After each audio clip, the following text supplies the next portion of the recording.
Nay was a small worker ant living in an anthill at the foot of an old oak tree. Every morning, before the sun even peeked over the horizon, Nay would eagerly rise to begin her daily routine of gathering food while her companions still slept. Nay would venture out alone from the anthill, determined to make the most of every hour of daylight by filling her basket to the brim with her tiny legs. She tirelessly ran along the bustling slopes surrounding the oak, searching for seeds, sweet dew, picnic remnants, or any other delicacy she could find. Nay walked kilometers each day, climbing rocks, crossing streams, and maneuvering around fallen branches, with nothing standing between her and her mission of finding food for the colony. While some ants only collected what they found within a few meters of the anthill, relying on luck, Nay constantly explored new territories to locate the best sources of provision. Her sense of smell was keen, able to detect the scent of a ripe cherry or a forgotten lettuce leaf from vast distances. Though her legs were fragile, they moved steadfastly on any surface, and her antennae captured the slightest hint of food in the breeze. Every part of her body was finely tuned for efficient foraging. Past noon, when the sun beat down on the forest, withering vegetation, many ants sought refuge from the scorching heat. But Nay continued to roam tirelessly, tracing tracks in the hope of filling her basket a little more. Regardless of thirst, hunger, or fatigue, she persisted. When she could no longer carry even a grain more on her shoulders, she embarked on the long journey back to the anthill. Some days, she arrived past midnight, exhausted but deeply satisfied by the enormous amount of food she brought to add to the colony's underground reserves. Her keen ear still detected other nocturnal sounds in the forest, such as the hooting of an owl or the footsteps of a mouse among the bushes, but Nay ignored them, focusing solely on reaching the anthill safely. Once inside, she quickly unloaded her burden, neatly placing each seed, leaf, or fruit segment in the storage tunnels. Then she headed to a small personal chamber, meticulously grooming her antennae and legs before curling up to sleep. She knew that in a few hours the day would begin again, and she would be ready before dawn to set out once more. Thus, each day passed in the life of this tiny yet tireless worker. Her persistence and discipline were legendary in the colony. The exact hours of her comings and goings acted as a biological clock for many of her companions. Her dedication and diligence served as an example of well-done work, even impressing the Queen, the great mother and founder of the colony, who noticed and appreciated Nay's tireless efforts to ensure the common welfare. While most of her subjects only thought in the short term, this little ant seemed to understand the importance of the future. That's why the Queen held a special affection and consideration for her. However, not all ants in the colony appreciated Nay's particular work ethic. Some considered her a frustrating role model, seemingly impossible to reach. Others believed it was a waste of time and energy to dedicate so many hours to gathering when there was no shortage of food. One of her biggest detractors was Carly, an ant of the same age as Nay but with a very different mindset. Carly preferred to work at her own relaxed pace, interspersing long breaks in the shade between brief outings to search for food. She led a quiet life, collecting only what she needed for herself and perhaps a small surplus. She didn't exert herself too much for the benefit of the colony. Every evening, Callie would mockingly observe Nay, returning exhausted but satisfied, barely managing to carry her overflowing basket of food. She never missed an opportunity to make a snide comment. "Look who's back, the tireless worker Nay. She doesn't know the meaning of rest," Callie would say, laughing mockingly. "I don't understand how you don't get tired of working so hard in vain, Nay. The colony has enough food thanks to the efforts of the rest of us. You should relax a bit."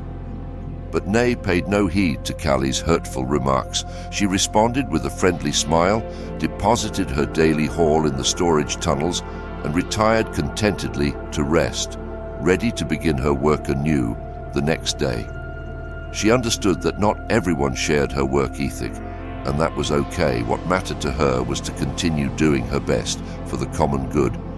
And so, day after day, month after month, and year after year, both the Queen and the older workers calculated that Nay had covered a distance equivalent to circling the globe 10 times over, tirelessly collecting food for the colony.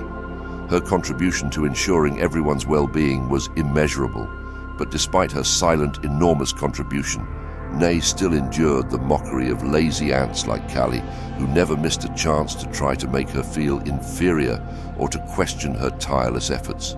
Callie was a young ant who had emerged from the depths of the anthill just a few months ago as an adult, ready to perform her duties.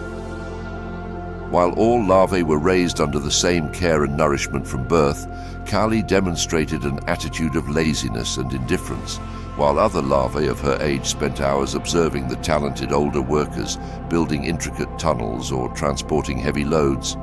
Callie preferred to wander aimlessly. Simple tasks like carrying a seed seemed exhausting to her, and the mere thought of having to dig through dirt and rock caused her anxiety. Her aspiration was to do as little as possible to survive. Upon emerging as an adult, she was supposed to join the foraging teams that left the anthill every morning in search of food. However, after barely half an hour of walking, she would feign exhaustion and take the first path back. On particularly hot days, she wouldn't even bother to go out, opting to cool off in the shade inside the colony's tunnels. Her food production was so minimal that it didn't even amount to 1/10 of what any of her companions collected. However, as the colony was in a period of relative abundance, Callie's meager contribution went unnoticed. The queen was more preoccupied with laying hundreds of eggs than with checking if any of her subjects were slacking. Other ants had developed incredible senses for detecting ripe fruits or had walked kilometers exploring new routes for efficient collection. Kaylee boasted of always knowing where to find the nearest seeds to the anthill. If she happened upon an aphid or some injured insect, she would luxuriate in sucking its sweet sap for hours before returning to tell everyone about it. Her reputation as an opportunist quickly reached Nay's ears, the tireless worker whose work ethic seemed unbreakable. Although Callie was despised by most of her lazy companions, Nay felt a certain pity for her. How could someone lead such an unproductive and unsatisfying life, Nay thought. So she decided to try to guide her by example. Every evening, upon returning with her huge haul of fresh food, Nay would encounter Callie and her group of friends who celebrated her for doing the bare minimum. And every evening, the same scene would unfold. "Look who's here, the foolish Nay with her useless cargo. I don't know why you bother working so hard when we already have more than enough," Callie would say disdainfully. "You should be more like me, enjoying the good life and not wasting your energy in vain. I only do my duty and try to ensure the colony's well-being now and in the future," Nay would respond calmly. "Perhaps if you put in a little more effort, you would discover how rewarding it is to work for the common good. It's never useless." "Oh, don't tell me what to do. I'd rather have fun while I can. Hard times will come when we all have to work. While I enjoy and rest," Callie would always have her way in front of the other lazy ants who celebrated and encouraged her irresponsible behavior.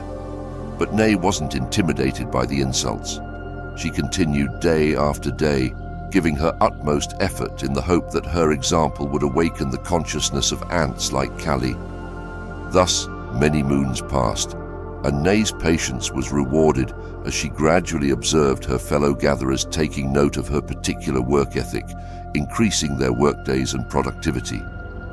However, Callie and her clique remained unchanged. In fact, in response to the increased efforts of the others, they further reduced their already minimal contributions. Why bother searching for food when the fools are killing themselves working for us? Callie lounged belly up in the sun, dismissing the efforts of others. There's enough for everyone thanks to the efforts of those silly ants. Concerned to see Callie's bad habits not only persisting but also spreading to other impressionable ants, Nay decided it was time for a private conversation. "Callie, I don't mean to meddle, but I must say, your lack of effort harms the colony. Your friends have also stopped contributing following your misguided example." "Look, Nay," Callie retorted irritably. "I don't force anyone to imitate me. Everyone is free to do as they please. If the others are as foolish as you, that's their problem. So don't come lecturing me on morals. Focus on your own business. You've got enough to collect." They realized it was futile to reason with someone reveling in their laziness. However, she couldn't tolerate Callie's bad influence contaminating her companion's work ethic. She turned to the Queen to report the situation. As the days grew shorter and colder, the forest foliage began to turn golden and red, and a chilly breeze blew from the nearby mountains. The ant colony knew that winter was rapidly approaching, and it was time to prepare for the long, harsh hibernation. Following their ancestral instincts, the diligent workers accelerated their food collection and storage, working from dawn until well past midnight to fill the underground pantries. They all understood the importance of ensuring sufficient reserves for the colony to survive the months of heavy snowfall. Everyone except Callie. While her companions redoubled their efforts, Callie decided to take a long vacation underground, where the temperature remained pleasant. "There's enough food thanks to those foolish workers like Nay," she reasoned lazily. "Why should I venture out into the cold when others have already done the work for me?" Wandering through the tunnels in search of a suitable spot for her long winter slumber, Callie encountered Nay, returning exhausted from another strenuous day of hauling and unloading supplies. Despite her blistered feet, Nay's spirit remained aflame with a desire to serve. "I don't understand how you're not exhausted yet after all that hauling," Callie said mockingly. "Can't you see there's already enough food? Why do you keep killing yourself working when it's not necessary? You should take a stroll down to the deeper tunnels. It's nice and warm there. It is our duty to ensure that we survive the winter, Callie. We never know how long or harsh it might be. As long as I have strength, I will use it for the good of all," Nay replied, panting, before quickly heading back to the surface for another load. Callie found Nay's excessive diligence both amusing and contemptible. To her, carrying a few extra leaves or seeds wouldn't make a difference in the face of the looming winter. She thought the colony needed fewer ants working tirelessly like robots and more ants enjoying the good life like herself. As the days grew shorter, colder and drier, the scarlet foliage of maples and oaks fell completely, leaving bare branches trembling in the wind. A thin layer of frost began to cover the ground, and diligent gatherers intensified their efforts, aware that time was running out, except for Callie. Then, one morning after an especially strong frost, the ants returned shivering with empty baskets. The first snowfall of the season had begun. The only positive was that they had managed to fill the pantries just in time, thanks to the extra effort of the past few weeks. Quickly, the Queen coordinated the sealing of all entrances to the colony to conserve body heat and protect against the freezing drafts. They wouldn't open again until spring, except for a small emergency vent that would open for a few minutes each day at dusk. A thick layer of snow now covered the entire outside landscape, erasing any visible trace of vegetation or wildlife. Even birds and larger animals had either migrated or entered hibernation. However, inside the bustling anthill, the atmosphere remained stable and pleasant for the thousands of ants huddled together in total harmony and collaboration, relying on each other to survive. For the first time in her life, Callie deeply regretted not contributing anything to the food gathering that now kept them alive. Her belated conscience was of no use now. There was no way to venture out into the frozen mass outside. She had no choice but to remain underground, trusting, like everyone else, that there would be enough. "I hope at least the pantries are well stocked thanks to Nay and the others," Callie thought, remorseful. Many weeks had passed since the beginning of winter and the sealing of the colony. The thousands of ants remained huddled together in a kind of collective lethargy within the warmth of their massive underground anthill, surviving on the stored food from autumn. Initially, the food had been abundant, with pantries and galleries full of seeds, nuts, roots and more, allowing everyone to eat properly without issues. They even indulged in small communal feasts to boost morale and maintain harmony. However, as the days and weeks passed, slowly, the reserves began to dwindle alarmingly. Those in charge of accounting and rationing the supplies informed the Queen that if the current rate of consumption continued, there was no guarantee that the provisions would last until the end of winter. Concerned, the Queen convened her senior advisors to assess the situation and find solutions. Perhaps there was a way to supplement the rations from the outside despite the low temperatures. They needed to stretch the remaining food reserves better, and there might be hidden stores they hadn't detected. Any idea was welcome. The elders recalled the wisdom of past winters when some brave explorers ventured to the vents on clear nights and managed to collect several piles of clean, pure snow that quickly melted into water for drinking. At least, this would help stretch the dwindling solid supplies, gaining precious days. Inspired by these stories, the defiant Kali volunteered to attempt the dangerous mission of collecting snow and anything else she could find in an attempt to redeem her lack of contribution during the autumn. The elders and the queen herself were pleasantly surprised by her bravery.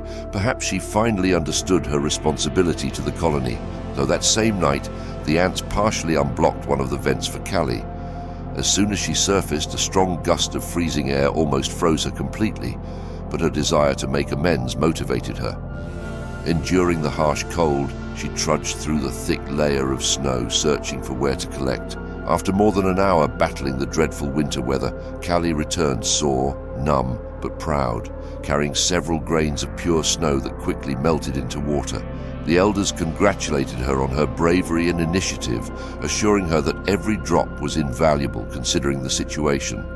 This encouraged Kali to volunteer to repeat the dangerous mission every third day, enduring the extreme temperatures to contribute to the collective well-being. The elder ants now looked at her with different eyes, seeing her as a noble warrior for the colony's survival. Even Ney, her eternal nemesis, finally recognized her significant contribution in crucial moments. However, the cruel winter seemed to drag on longer and longer. While Kali's vital supplies of melted snow were comforting for the vast colony, more and more ants weakened from hunger, and discontent began to brew. Would they survive until the arrival of the saving spring? The situation inside the anthill grew increasingly critical and desperate. Despite Kali's invaluable contribution in collecting snow to melt into water, the solid food had almost completely run out. Weak ants, driven by hunger, began to blame each other, fracturing the unity that had held them together. Concerned, the Queen urgently summoned her senior advisors to hear proposals. Was there even a solution to the food tragedy threatening to decimate the colony? Could they at least save the larvae and nymphs from the terrible fate of perishing from starvation? They needed urgent ideas. It was then that diligent Ney, harboring a last glimmer of hope in her heart, stepped forward to share her plan. Your Majesty and esteemed advisors, I know our situation is dire, but I believe if each of us cooperates with what little we have, we can distribute extra food to the neediest. I can contribute from my personal reserves. They looked at her in surprise. No ant possessed significant personal supplies. They had depleted all collective pantries, both general and emergency. Where had Ney obtained her own secret stash? Quickly, Ney led them through a maze of less-traveled tunnels to a small, secluded side chamber.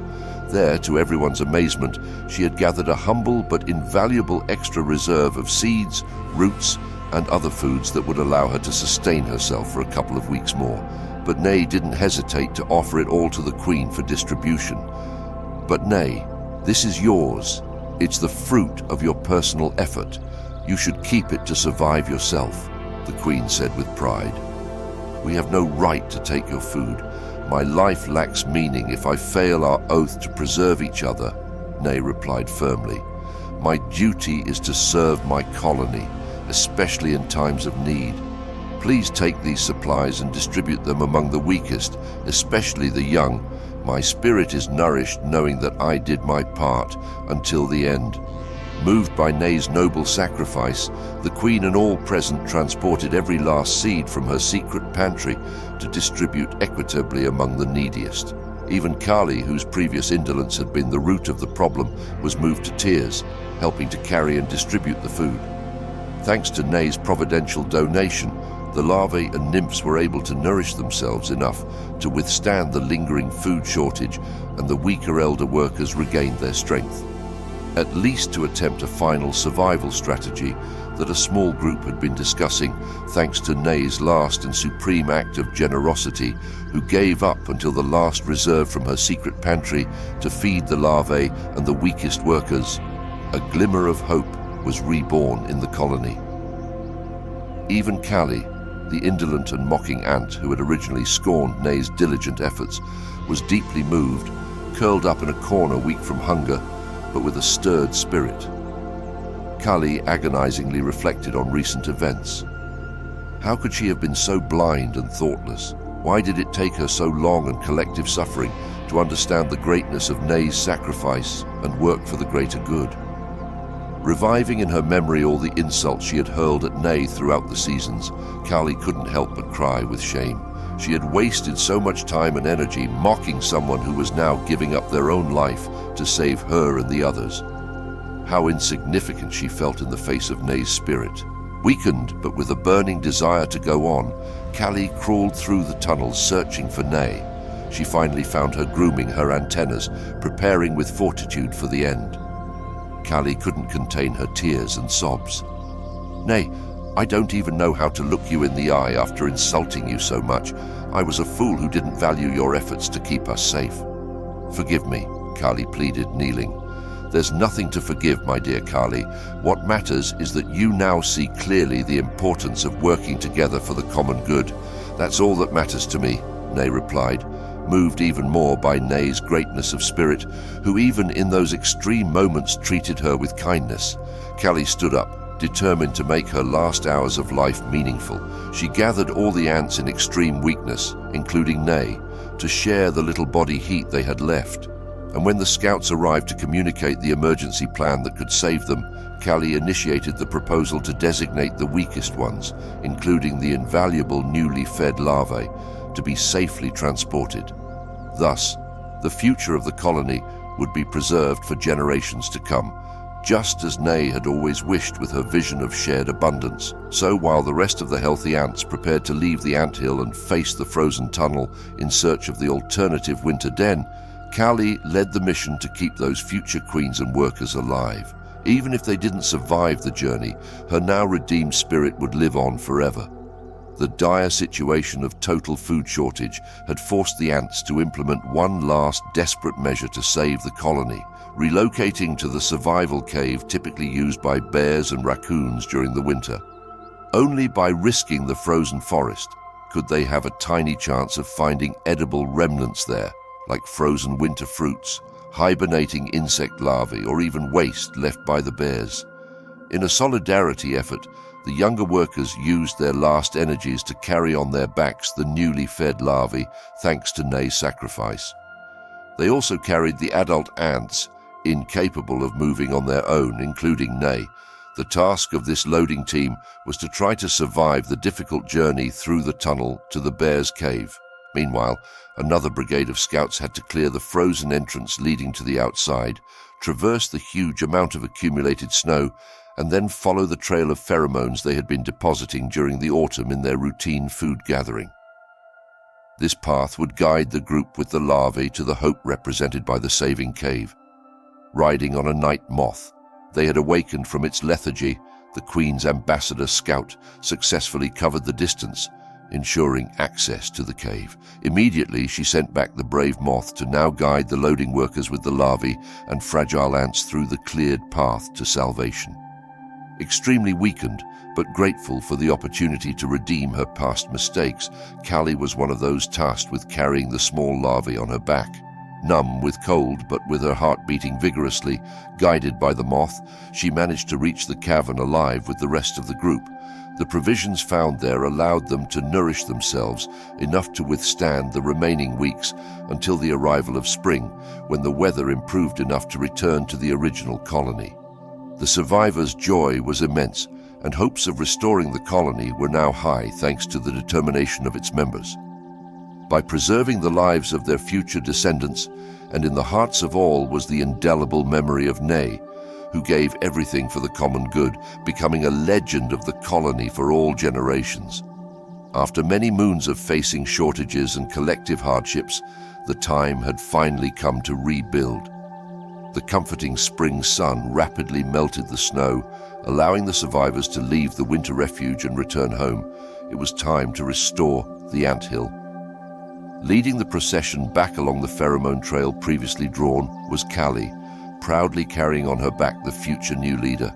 Her inner change had transformed her into one of the most helpful and diligent ants, always willing to perform the most strenuous tasks to redeem her past mistakes. With her were the small larvae and eggs, representing the renewed hope of the colony. After enduring the worst adversities in unity, if they had managed to preserve that future despite reaching the brink of extinction, it was thanks to the spirit of selfless sacrifice of ants like Nay. Once the original anthill was restored with everyone working hard on its reconstruction, it was time for celebrations for the collective survival. The new leader had no qualms about delivering the central speech, extolling Nay's legendary figure to all present. The future of our colony, which today rises from the ashes, we owe to ants as nobly diligent as our heroine Nay, who gave up her last vital reserve to protect her descendants, she declared. Although many of us did not know how to value it at the time, her tireless collecting work during times of abundance was what allowed our endurance. When scarcity came, her generous provision at the cost of her own sacrifice gave us the final push to preserve the lineage of queens for a long time. I erroneously thought that Nay's diligent effort was an example of unnecessary exaggeration, she continued, but I learned the hardest way that her foresightful consciousness was the only thing that could save us from tragedy. May the memory of Nay, our unparalleled heroine, remain forever as inspiration to value those who work day and night, often anonymously, to keep our colonies alive. And may her example teach us that true greatness lies not in fame, power, or personal recognition, but in humble and tenacious dedication to the common good. The ants erupted into cheers and ovations for the unforgettable memory of Nay, that noble worker who, without seeking it, had become a legendary model of diligent work and vision of shared prosperity for all future generations. Her greatness lay precisely in her simplicity and silent devotion to others. Consider subscribing and liking I'm the Monk Wisdom.